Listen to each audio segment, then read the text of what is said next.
committee, who had the room ahead of us, was conducting their work.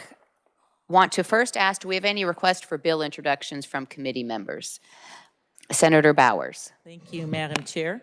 I do actually have two. The first is RS 0719, and it's concerning retirement ages of judges. The bill will be introduced. And the second one is, let's see, find the RS number. It's RS 0610, and it's the bill forbids social worker analyzing their social worker obligations. Thank you, and both of those bills are so introduced. Any other committee members have bill request introductions? Not seeing any. Members in the committee meeting room, yes, please come to the podium, introduce yourself, and welcome to committee. Thank you, Madam Chair. Jessica Lucas for the Kansas Coalition for Sexual and Domestic Violence. I have today RS 0827, which is related to the Protection from Abuse Act. Thank you. The bill is so introduced. Thank you. Any other request for bill introductions? Not seeing any. I want to remind everyone, committee members, and anyone else wanting to make a request for a bill introduction, the deadline for this committee, which is a non-exempt committee, is Monday, February 3rd. So make sure you get those in no later than Monday.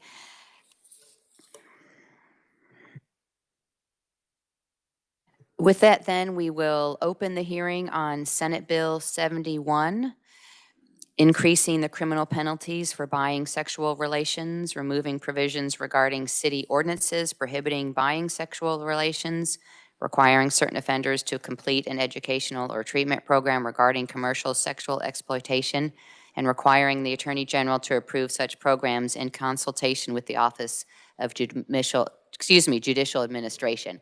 It's quite a mouthful there. But with that, then, ask for the brief from the reviser, Ms. Scott. Thank you. Thank you, Madam Chair. Senate Bill 71 deals with some changes to the buying sexual relations crime in the Kansas Criminal Code. Section 1 creates a new section of law. It would require the Attorney General, in consultation with the Office of Judicial Administration, to approve one or more educational or treatment programs that regard commercial sexual exploitation. That program would have to be approved prior to July 1st of 2026. The Attorney General would be required to adopt rules and regulations about that educational or treatment program, including the criteria for evaluation of the program, approval and monitoring of them, any form that's required to implement the program, any requirements for staff who will be directly providing services to clients, and any report, record, or other information that would be required to be kept and maintained. Those rules and regulations would have to be adopted by January 1st of 2026. Sections 2, 3, and 4 amend KSA 124106, 124120, and 124416. These remove the references to violations of a city ordinance that prohibits buying sexual relations, since that will no longer be allowed. Section 5 amends KSA 215426, that's the crime of human trafficking.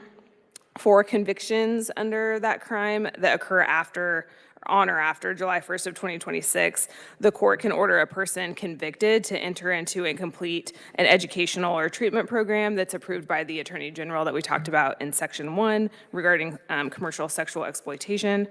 Section 6 amends KSA 216421. This is the crime of buying sexual relations. Under current law, a violation of that crime is a Class A person misdemeanor on a first offense, and then it becomes a severity level 9 person felony on a second or subsequent offense. The current fine is required to be not less than $1,200 and not more than $5,000. This bill would make all violations of that crime a severity level 9 person felony, and then it would increase the minimum fine amount to $2,000, and it would keep that cap at $5,000. In addition, for convictions under this section that occur after July 1st of 2026, the court would be required to order that person to participate in the educational or treatment program approved by the AG in Section 1. This bill maintains current law that a person can enter into a diversion agreement for a violation only once during their lifetime. And it also adds a provision that a person's not allowed to enter into a diversion agreement for a violation if they have entered into a diversion agreement prior to July 1st of 2025 for a violation of a city ordinance that prohibits the same conduct.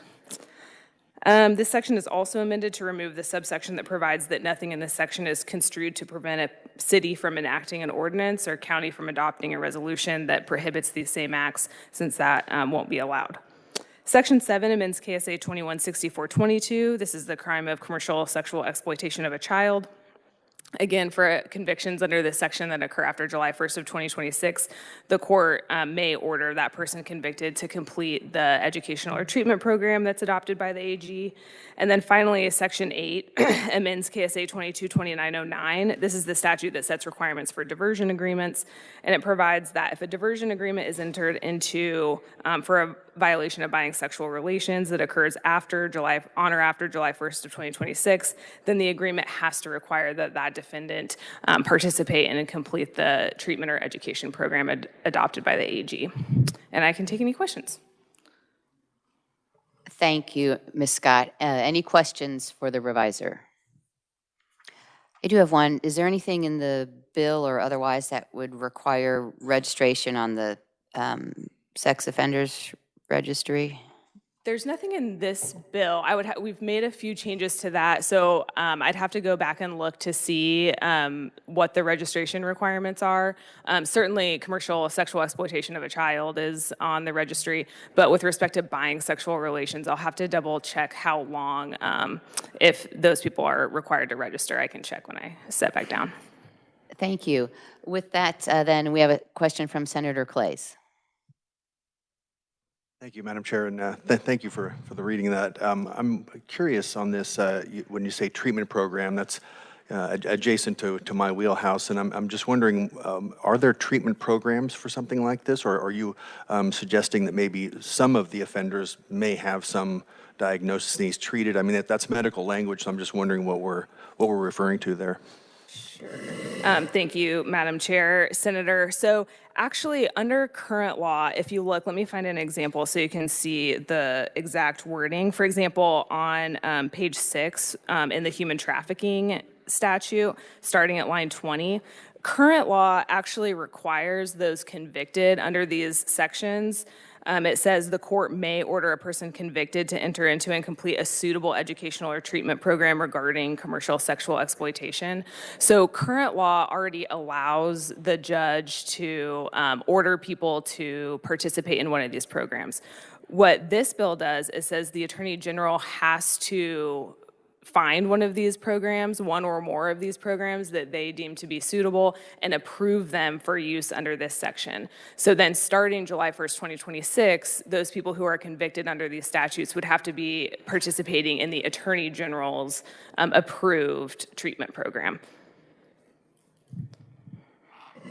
Thank you for that answer. Does suitability mean efficacy? Like they have to show that the program actually has some outcomes that improve, or is it just suitable as in it fits the diagnosis or whatever? Thank you, Madam Chair. I think that would be maybe a better question for the proponents for what they envision that meaning. All I can really speak to is what the legal word would say. It would say suitable. So in terms of the, practicality of what that really means, what a court would find, that if it was suitable or not, the proponents might have a better idea of what they're envisioning that meaning. Thank you. Committee, other questions for the revisor? Not seeing any. Thank you, Ms. Scott. Appreciate it. Committee, and for our conferees, we do have 10 proponents who have submitted testimony to testify in person.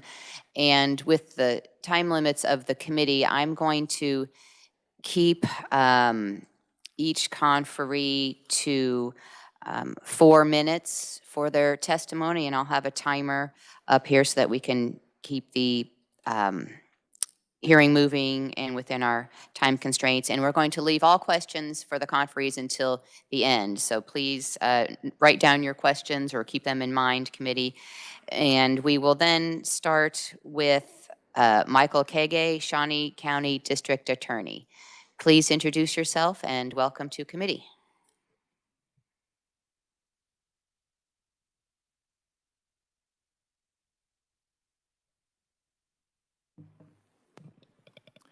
Thank you, Madam Chair. Thank you for the opportunity to be here today. My name is Mike Kage. I am the District Attorney here in Shawnee County, and I want to talk to you today about the purpose of this bill. So we all have heard the term sex trafficking. We're all generally aware of what that is. In 2018, the legislature here in this state adopted a resolution that declared war on human trafficking. We have very robust penalties in place for the traffickers themselves, and we can be very proud of that. However, we have never taken adequate steps to curb the demand side of this problem. What do I mean by that? The sex traffickers are coming into Kansas. They are pouring into Kansas. They're not worried about the penalties that they will face. This is a business model for them. This is a calculated risk. They go where the market takes them. And the market continues to exist in the state of Kansas because we, like most states in this country, have yet to adopt a firm stance to attack the demand side. And the way we do that is by drawing attention to the fact that when you buy sex, you are perpetuating the sex marketplace. You are perpetuating the abuses and the indignities that are visited daily upon these victims in our communities, in our state. This is going on right now. This happens in Topeka. This happens in every city, every major city in our state, and certainly in many states around the country. What some states have started to recognize, beginning with Texas in 2021, is there's an opportunity here to curb that demand and to push back and to take the fight to the sex traffickers by removing their opportunity to earn business. So in 2021, I proposed the language of this bill. Was not successful in that endeavor, but I was also by myself. Today, as Madam Chair has already announced to the committee, there are a number of proponents here. I'm not aware of anyone who's speaking against the bill. And this morning when I got up and was thinking about my testimony and what I wanted to share with you, it struck me that today is Kansas Day. Today is the birthday of our state.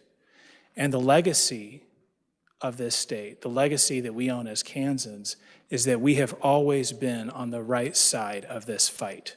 We have always valued freedom. We have always fought against slavery. And we can own that legacy and honor it today. Thank you for your time. Thank you. Next, Ed Klump from the Kansas Sheriff's Association, Kansas Association of Chiefs of Police, and Kansas Peace Officers Association. Please introduce yourself and welcome to committee. Thank you, Madam Chair. My name is Ed Klump, and I am here representing the three associations I normally do. I won't go through the list again, save part of my 4 minutes. I want to draw attention to primarily in my comments to the third paragraph in my testimony. There are a lot of people that will be coming up here and speaking about why this is important. We've always supported anti-human trafficking legislation, and we continue to do so. It continues to be a problem, as the previous speaker talked about. But in this paragraph 3, I talk a little bit about why moving this to a felony conviction and taking it out of the municipal courts can be advantageous. And that is that in the current system, the records of arrests, convictions in municipal courts is not in a central registry like it is in the district court system. And this makes it difficult for law enforcement and prosecutors to see the full history on a person. It is in a state database when it comes to the arrest, which has to be reported to the KBI, and the ultimate disposition of the case has to be reported to the KBI. So it is there. It does appear on the rap sheet. But what we don't see is how that disposition was arrived at. We don't see that there was a plea bargain. We don't see that there was a diversion taken leading to a dismissal and things like that. So this will make the record a lot clearer as we apply some of these provisions. For example, you heard the reviser talk about the provision that they can only have one diversion. Well, that's fine, but we have to know there's been a prior diversion, or we'll unwittingly grant more than one diversion. And so this is an important component of this. We are in total agreement that the penalty section, raising that to a felony on first offense, and already it's on second and subsequent, is a good position to have and a good move to make. But it also, taking this out of municipal courts, I think will help us in our prosecution of these cases and investigation of them. So with that, I'll stand for questions at the appropriate time. Thank you.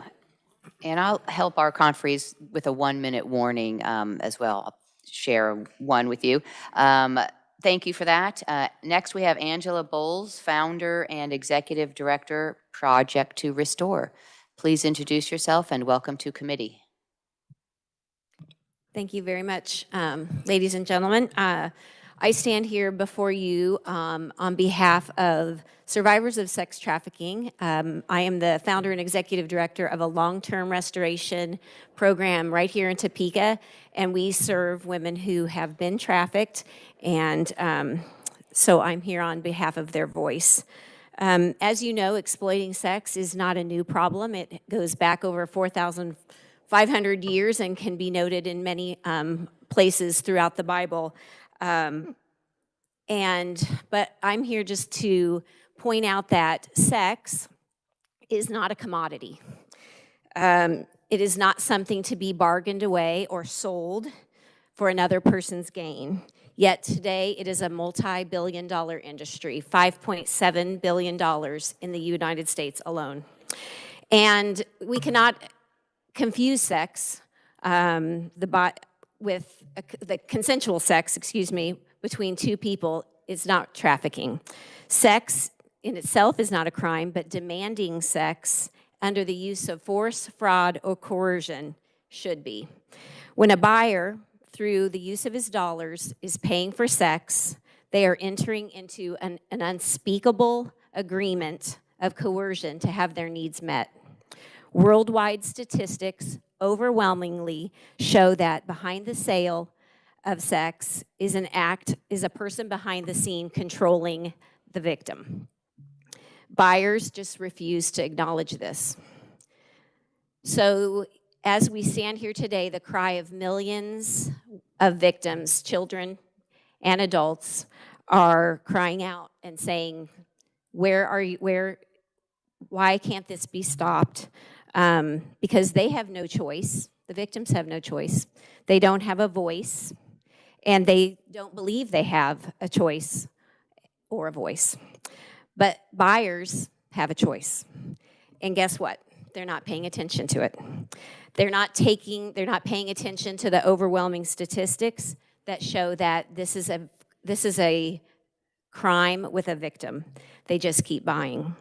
And today, as our elected officials, you have a choice, and we need you to say yes to protecting victims, yes to curbing the demand, and yes to giving law enforcement the tools that they need to fight sex trafficking across this nation and even in our community. In my work with survivors, as I work closely with these women, many of them, most of the time, ask the questions, why didn't anyone see me? Why didn't they ask? And who's doing this? And I just want to share just a little sampling of the women that we've served. One was 7 when it started. Her parents needed drug money and money to live on. She escaped and arrived at Project to Restore at age 23, a lifetime of trafficking. Her grandfather trafficked her mother, and her uncle then trafficked her. She was controlled by fear that they would kill her or her mother or her dog. One ran away from home, needed a place to sleep. A woman offered her help, and it then began to sell her because she needed money. So that's who the traffickers are. Another was a husband.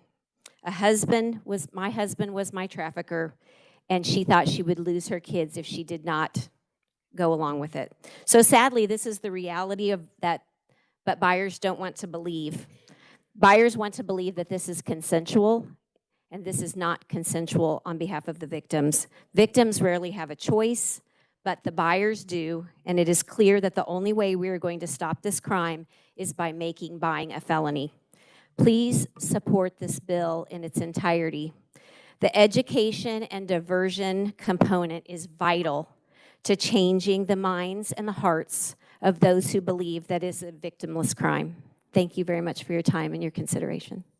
Thank you for your testimony. Just to make sure our record is complete, could you make sure you introduce yourself? Yes, my name is Angela Bowles. I am founder and executive director of the Project to Restore. Thank you. Appreciate that. Next, we will hear from Sharon Sullivan with the International Public Policy Institute. Please introduce yourself and welcome to committee. Good morning. Thank you so much. I am Sharon Sullivan, International Public Policy Institute, an NGO to the United Nations. And I want to thank you so much for the opportunity to speak to you today. If prostitution was a victimless crime, force, fraud, and coercion would not be necessary to get people to enter the commercial sex industry. After all, how many people want to have sex with 10 or 25 strange men every day? Who wants to get beaten if they refuse a specific sex act? Who wants to be tortured because a stranger wants to replicate something they saw in violent pornography? How many of you want to be treated as an object to be used for another sexual gratification without regard to your pleasure, comfort, desire, or humanity? Make no mistake, prostituted people experience great harm from both the buyer and the trafficker. Human trafficking is a crime of greed. If there's no money, traffickers will find another way to make money. It's basic business model. No demand, no need to create a supply. We must hold buyers accountable if we want to reduce sex trafficking. We're proposing this legislation to increase the penalty for purchasing sex from a misdemeanor to a felony, because as quickly as we arrest traffickers/pimps, someone will take their place. And when we increase the penalties for purchasing sex, we decrease the demand for commercial sex. People want to believe that purchasing sex from an adult is a victimless crime. Statistically and historically, the sex buyer is the only person who has a choice in the commercial sex transaction. We know that most people in prostitution are trapped due to force, fraud, or coercion, the legal definition of sex trafficking. They are under the control of another person and do not have the freedom to refuse sex or leave the situation. They simply have no choice. Our studies show that approximately 75% of sex buyers are convenience or occasional buyers. So when we make our penalties high enough, those men won't want to risk a felony. For professional men, a felony could mean losing their jobs or licensure. Sex buyers are overwhelmingly male. The majority are middle and upper class married men with power and privilege in their communities. A 2012 study found sex buyers earned an average of $141,000 a year. Almost 80% have a college degree or graduate degree. Ages range from 22 to 79, and nearly 85% are Caucasian. Sex buyers are our neighbors, our lawyers, our doctors and educators. They are our brothers, sons, and fathers. These men drive sex trafficking. So when Texas made it a felony in 2021, sex buyers clearly recognized the threat. On their specialized prostitution message boards, they consistently opine, no more fun in Texas. It's too risky. I can't risk a felony. An important part of this legislation is the sex buyer education as a diversion. It takes time to help men understand the harm they do to the people whose bodies they use and the harm to families and communities. It takes time, and best practices suggest several months of sex buyer education to make a real change. Please support SB 71. It's time we hold sex buyers accountable for the harm they create. Thank you so much for the opportunity. Thank you. Next, we will hear from Ferone Barr, District 5710, Rotary Foundation Chair. Please introduce yourself and welcome to committee. Thank you, Madam Chair. Farron Barr, I'm a past district governor with Rotary International in District 5710, which is Northeast Kansas, and I'm a current foundation chair for that district.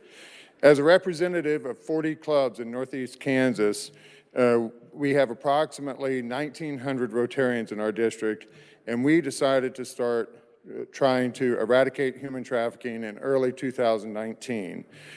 We have our areas of focus, we have 7 of them, and this fits into the conflict resolution and peace area of focus. And since then, we have discovered many ways in which we can be involved in trying to eradicate human trafficking. We can be involved by bringing awareness to what human trafficking looks like in our state, helping with victim aid and reintegration, continued education for those who might be in a position to help with reporting, and advocacy for legislation like this that may help reduce the occurrence of human trafficking. 2019, we partnered with a district in Mumbai, India, and developed a grant that paid for a day center for human trafficking victims right here in Topeka, Kansas. In the first 2.5 years after that center was open, they saw 485 unique victims go through that day center. And they're still seeing a steady stream of victims come through that day center every single week. My wife volunteers for this day center through the YWCA, so she sees this every week.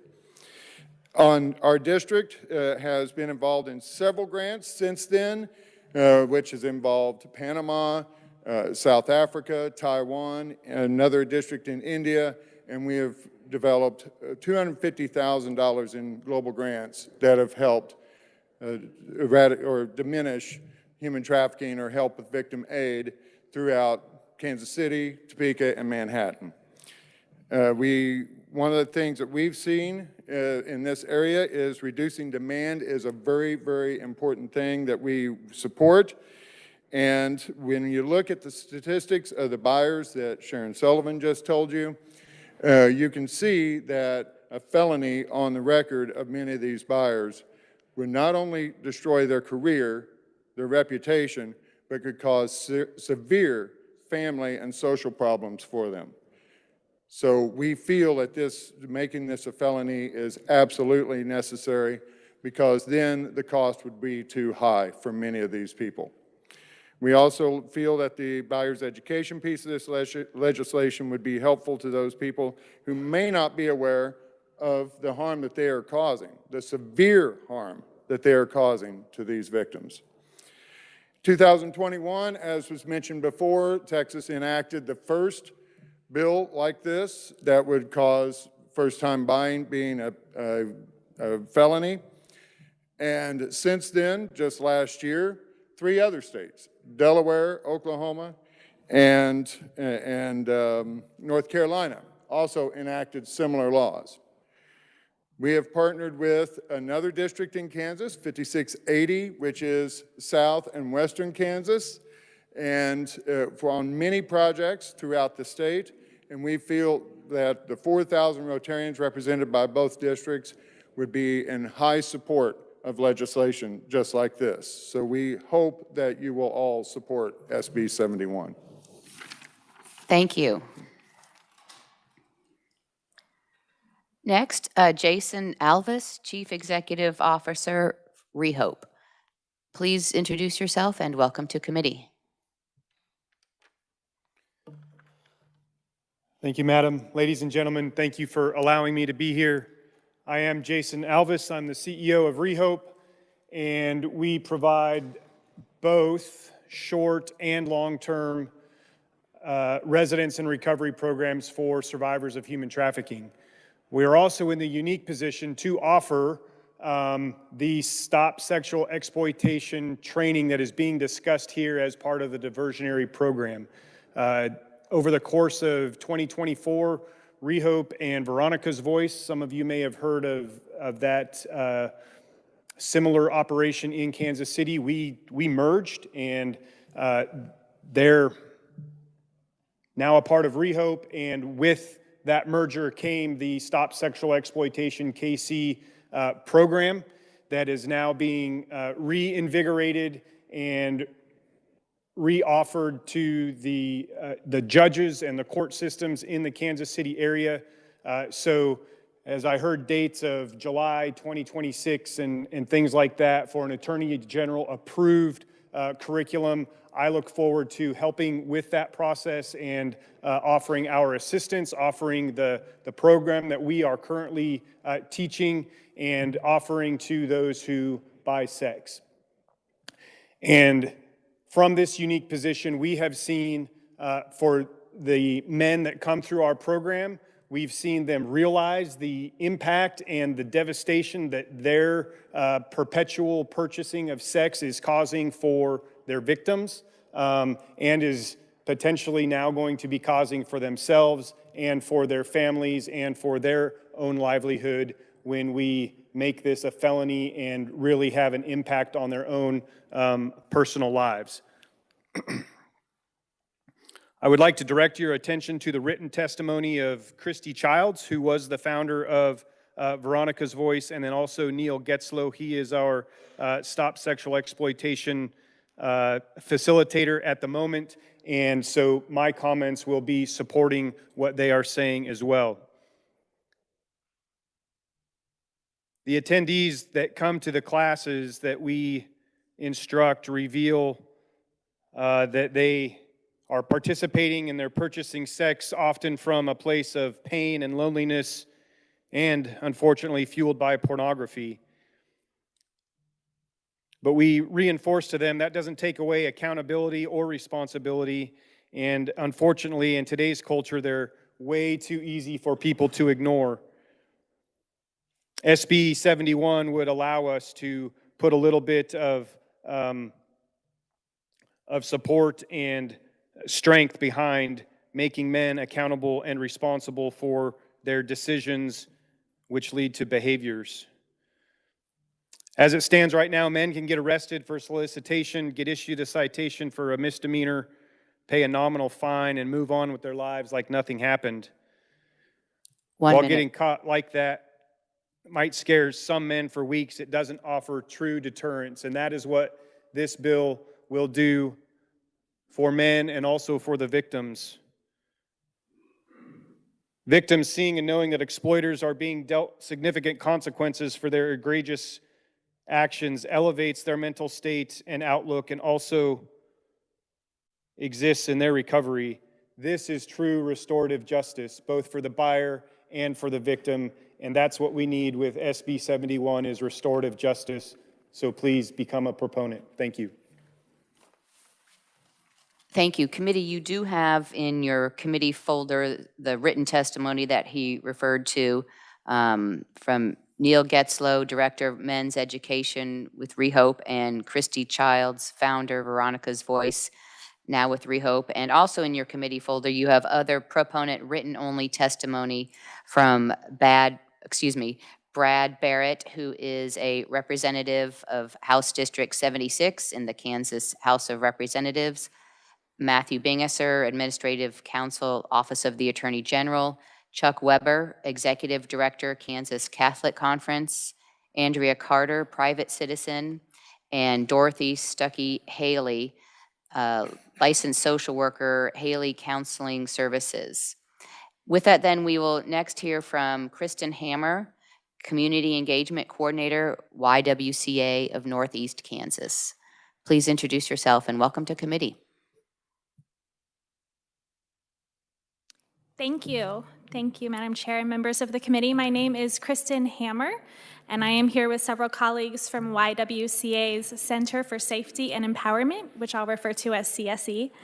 We're the accredited service provider in a 5-county region, including here in Shawnee County, serving victim survivors of domestic violence, sexual assault, stalking, and human trafficking. And we are the very grateful recipients of the Rotary grant referenced by Farron Barr to put in place the YWCA Day Center for victim survivors of human trafficking here in Topeka. The bill before you, Senate Bill 71, is focused on the deterrent side of sex trafficking, punish buyers more heavily, decrease demand. I want to share with you today a little bit about the other side of sex buying, the people being sold. And I want to center for a moment These very real people and the lives they're leading that we're trying to help with this legislation. Over the years at CSE, we've found that survivors' biggest need is to feel seen and heard and to be able to trust someone not to hurt them. It can take months to build that trust and years to help them safely exit trafficking and build a life on their own terms. They come to us for a safe place to charge their phone, to take a nap, to eat lunch, to simply be a warm place out of the weather, off the streets. Excuse me. They've built a community among each other at the day center. They get together to make arts and crafts, watch movies, celebrate holidays and birthdays. While they're in our building is their home. A few days ago, I was sharing about this bill with one of our human trafficking advocates, and they said something that I want to repeat to you today. They said, the most important part of saving victims is realizing how many ways and how many things we can do before something as horrific as sex trafficking occurs, and passing this bill is the first step. So that was the immediate reaction of somebody who spends their entire day working with survivors of trafficking. They were very pleased to see this bill. And so, keeping the dignity of each victim survivor in mind, we urge you to vote yes and pass Senate Bill 71 and strengthen our state's response to sex trafficking. Thank you. Thank you. Next, we'll hear from Emma Markowitz, Human Trafficking Intelligence Analyst, Shawnee County District Attorney's Office. Please introduce yourself and welcome to committee.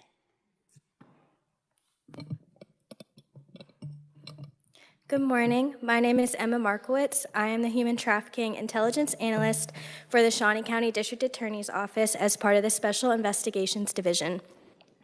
I specialize in open source and social media investigations and provide comprehensive intelligence products to law enforcement to advance proactive human trafficking operations.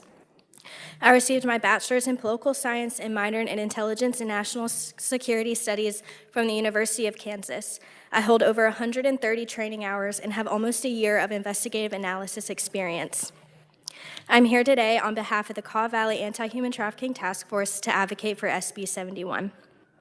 I'm grateful and honored to stand before you all today to share my experience and testimony working in the anti-trafficking field. I could utilize my time by sharing facts on prostitution and sex trafficking, such as the average age of entry into prostitution is between 12 and 14, or that human trafficking is the second most profitable illegal industry in the United States. And while that would be time well spent, I instead want to use my time to expose the industry in Topeka and Kansas as a whole. I was originally called to this field, especially as a Catholic, and was deeply impacted by the phrase, "God's children are not for sale." I realized that there was a problem in this world and that through my education, I was receiving the training necessary to combat this evil, which led me here. I would like to use my time to bring you deeper than statistics will take you to allow you to personally connect with this issue. One of the roles I've been assigned is viewing online escort advertisements. As of 1100 hours on Monday, January 27th, 2025, there are 171,312 online escort advertisements in Topeka, attributed to 53,756 profiles. In the entire state of Kansas, there are 1,492,525 advertisements, attributed to 300,013 profiles. This is likely only a fraction of the industry, as many cases I've worked and investigated were never posted to online escort sites, but were rather sold to traffickers' friends or acquaintances, sold or propositioned through online social media platforms, or found from their content posted to legal online webcam pornography sites. I want to be clear when I say that the demand for this industry drives the industry. Prostitution and human trafficking are not only big city issues. The demand for purchasing a human being exists in every town across our state. For decades now, prostitutes have been criminalized, traffickers have been criminalized, but the Johns, the sex buyers, have slipped right back into their communities undetected, never facing any legal repercussions for the devastatingly evil actions. There are men in our communities who will purchase women, then go home to their families or return to their offices as though nothing happened, but something did happen.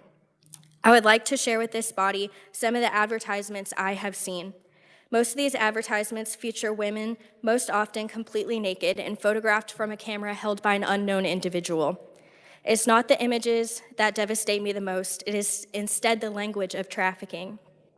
One advertisement reads $100 for a quickie, $160 for 30 minutes, $200 for an hour. Another one reads, I got evicted about a month ago from my home, so I'm hoping to find a landlord or someone who has room or a house I could work to stay in. We could work out a great mutually beneficial agreement for rent. $200 donation for a quick visit, $400 for an hour. I also want to share with you words that I have seen men post to online platforms to share their experience of buying sex. The following are real comments from real men in Kansas. John 1's comment reads, larger lady for sure, but nice ass and tits.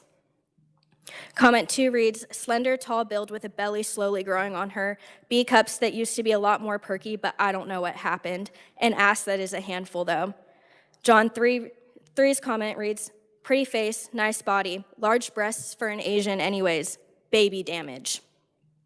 We cannot accept that this is a society that we live in and will raise our children in. The status quo is not good enough for me, and I invite you to accept that it is not good enough for you either. I'm here today to support this bill because I still believe in the idea of being the change that you want to see in the world. Please join me, my colleagues, and many survivors across the state by supporting this bill. Thank you for your time. Thank you. Next, Robin Bonsall, Twilight Lions founding member, Topeka Lions Club. Please introduce yourself and welcome to committee.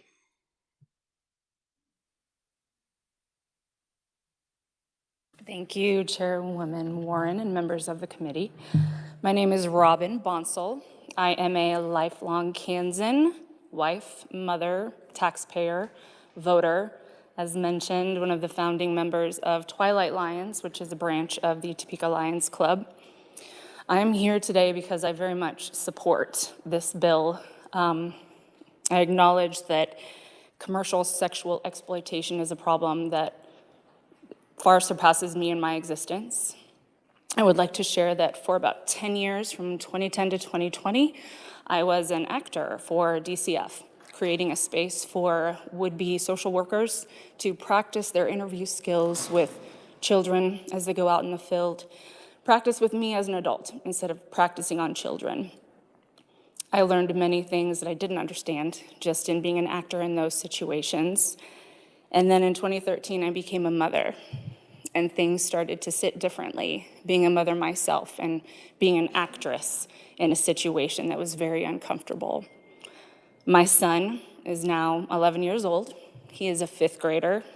Just yesterday, he received the notice from his school that he has the option to participate in human growth and development video preview. I'm grateful that this opportunity is available for my son in his school setting, and I very much acknowledge that it is also my job as his mom to follow up and make sure what he is learning in school is supplemented by what we can teach him, me as his mother and my husband of 15 years as his father. As a founding member of Twilight Lions, since 2021, Twilight has been gathering data. Things such as learning that in my community here in Topeka, the neighborhoods of Lake Sherwood and Highcrest are both vulnerable populations of children due to lack of affection and attention in home for various reasons. If you know this community and those neighborhoods well, you know that one is more wealthy and one is high poverty.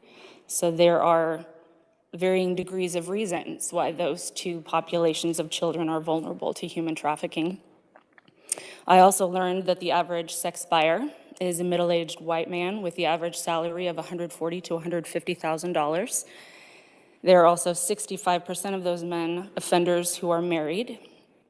I have learned that these offenders fall into a category of certain offenders who more often than not are found guilty of lesser charges when all is said and done. This means that when certain offenders are caught in the act of Section 6A of this bill, buying sexual relations, number one, entering or remaining in a place where sexual relations are being sold or offered for sale, or number two, hiring a person selling sexual relations, Diversions and/or the educational or treatment programs are not necessarily required because there may not be record of their involvement in commercial sexual exploitations. And how many of these certain offenders are repeat customers because they know who will and how to reduce charges? 1 minute. I notice in this bill, certain offenders is used in the opening paragraph of the act.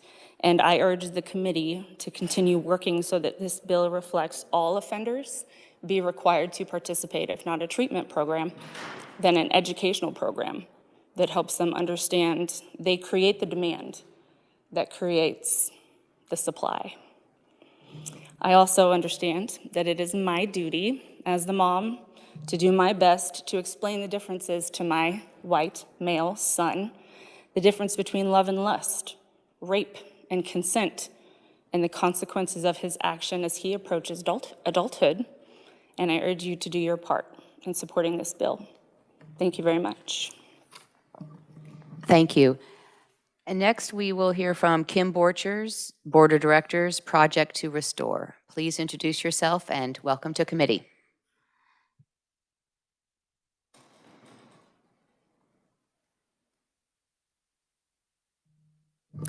Thank you, Chairman Warren and Vice Chair Titus, and honorable members of the committee. I'm humbled to be here. My name is Kim Borchers. I sit on the Board of Directors of Project to Restore, but I'm also here as a Kansas citizen. And you have my testimony. I'm not going to read it to you. I don't like it when people read to me, so I'm not going to read to you. But as I was reflecting, as I walked into this building, the very first time was March 2001 to testify for a bill. I was a young mom. I didn't know what I was doing. My husband was my support system. I told him I'd refer to him as a support dog, but he didn't like that when I referenced this. And I had no relationships with anybody in the legislature. That bill was about protecting children from pornographic material in our public libraries. And it didn't get anywhere. I'm here now 24 years later. And I have to wonder, those children who are now adults that we were trying to protect, how many of them are traffickers? How many of them are buyers? How many of them are victims? And my hope and my prayer is that this year we actually get a bill that can make a difference on this issue across the finish line.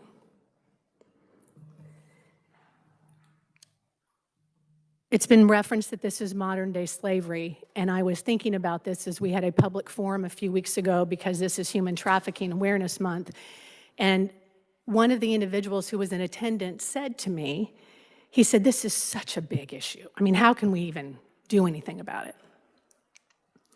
And it made me think of a quote that I've been hanging on to for the past 5 weeks that says, "Believe the impossible, but start doing what is possible."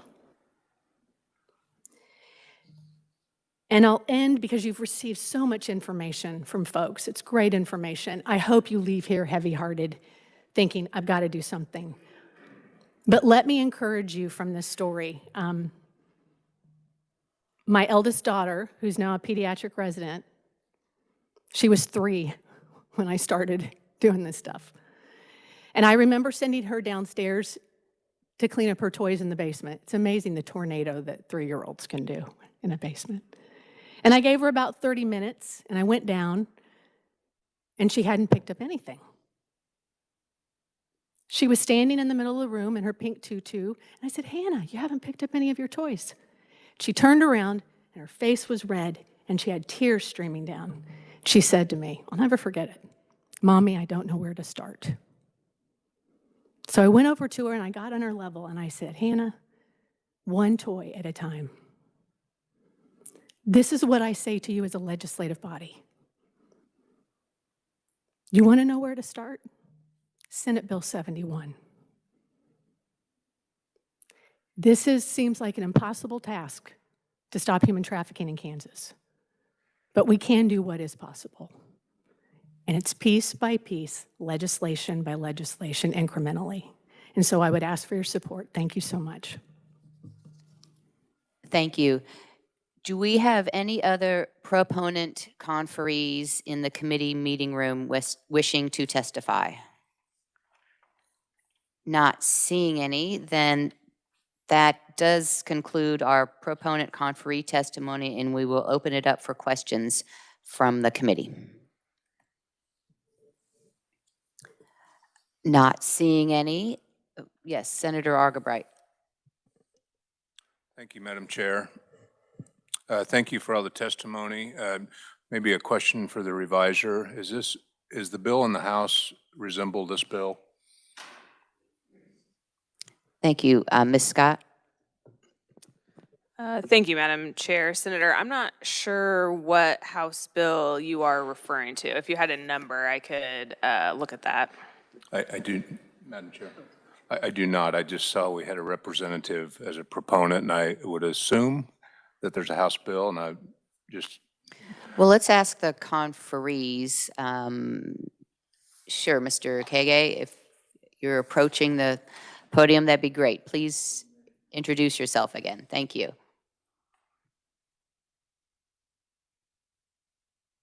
Thank you, Madam Chair. I appreciate Can you the make sure your opportunity. microphone's on? Thank you. Thank you, Madam Chair.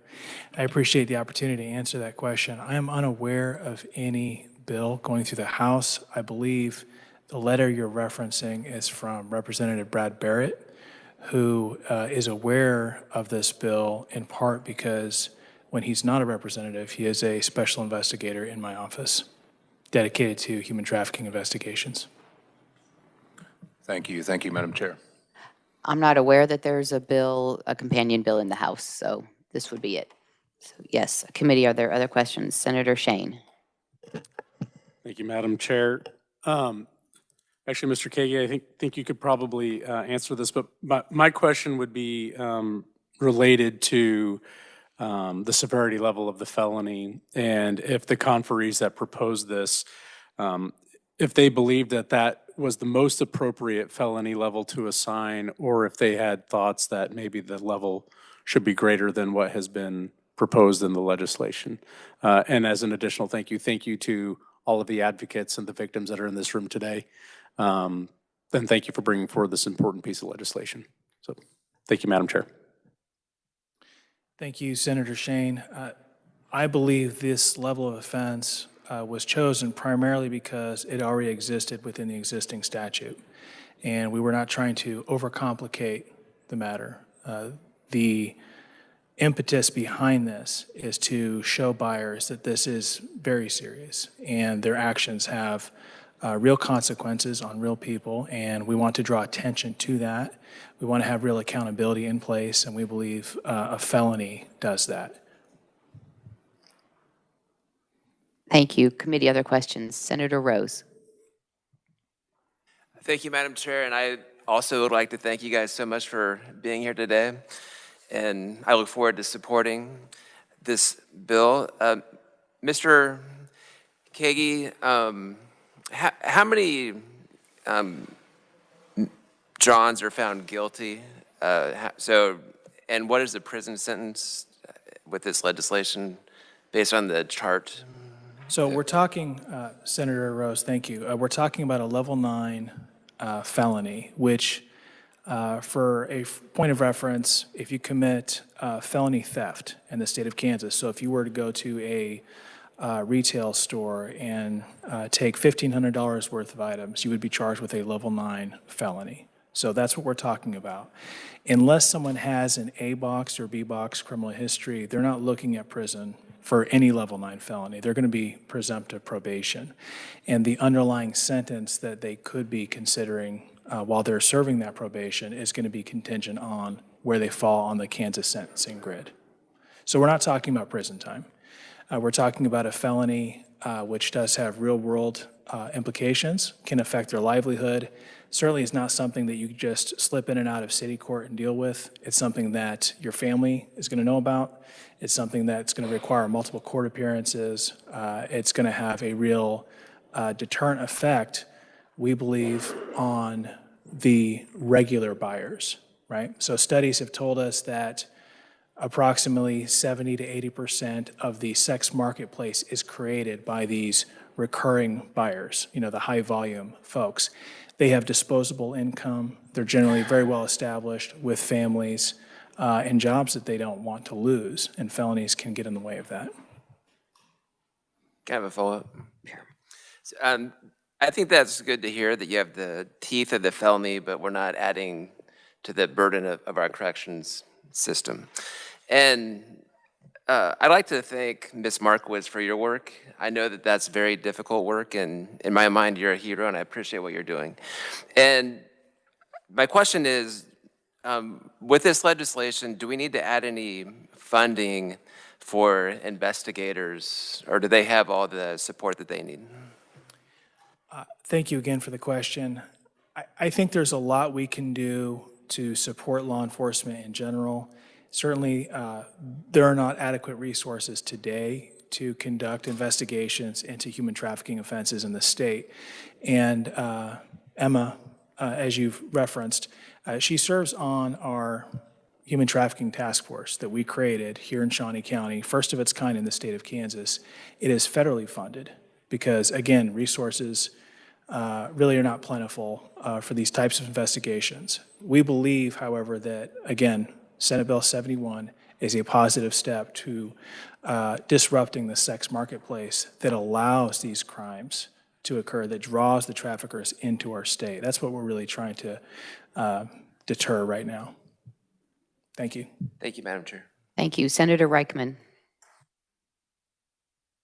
Thank you very much, Madam Chair, and I guess I'll address it to you as well as anyone. One of the conferee was talking about all the sites online and all the escorts and whatever, which really shocked me how many was in there. It seems like to me that would be a place to start, wouldn't it, or whatever, to if you're going to find people that we're talking about here. Thank you. Well, I agree wholeheartedly, Senator, and I appreciate that. That is the place to start. Most of these offenses are best investigated in the digital space now. That's where most of this is happening. Some of it still happens on the street, so, but it is the best place to start. I agree with you. Thank you. Committee, other questions? Well, I want to thank all of our conferees. We can see that this is a broad coalition addressing the issue, all the way from our prosecutors, our law enforcement community, and the private sector and the nonprofit sector as well, and even some international taking a look at what that looks like, and even our local groups impacting the international stage as well. So thank you for, like we heard one of the conferees say, this is a big issue, where to start. Well, you start with the first step. So thank you for your testimony today. Thank you for appearing in person as well, and for the work that you've shared with us today. Appreciate that. If we don't have any further questions for our proponent conferees, I'm going to ask, are there any neutral or opponent conferees in the committee meeting room wishing to testify? Not seeing any. Then we will close the hearing on Senate Bill 71. And with that then, just a reminder, bring your bill introduction requests by February 3rd. And with that, then we are adjourned.